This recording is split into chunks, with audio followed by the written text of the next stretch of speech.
Should parents be reported to Child Protective Services for educational neglect?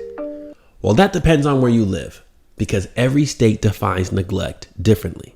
So in Minnesota, it means 95% attendance, which translates to 7 unexcused absences per year. So that literally means if the child is absent for school the 8th time, unexcused, the teacher, the educational personnel, teacher, or one of the staff can then report the parent for educational neglect.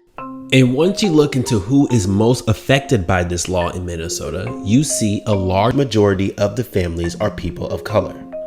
In fact, 60% of educational neglect reports in 2019 in Olmsted County, Minnesota were against children of color.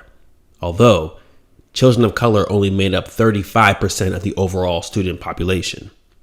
Olmsted County needed a proven preventative plan to help keep families together and thriving.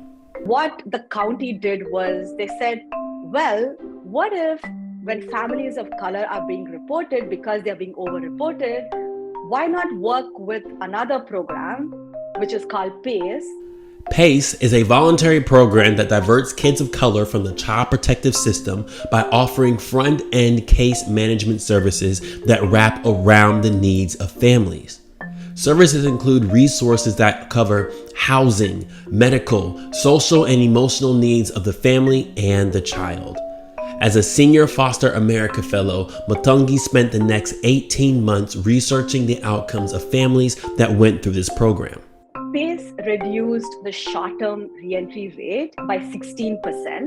What was so interesting is that CP is 2 to 3 times more expensive than the PACE program.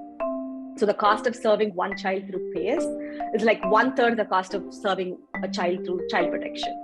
Through Mathangi's research, Olmsted County realized that preventative programs like PACE can improve family well-being, increase positive educational outcomes amongst children of color, and save counties like Olmsted money that can be used to fuel more preventative programs.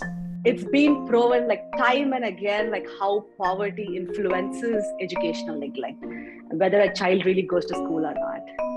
I'd say Mathangi's report needs to be in the hands of more change makers. And if you're feeling inspired by her report, read her research and article by clicking the link in this post.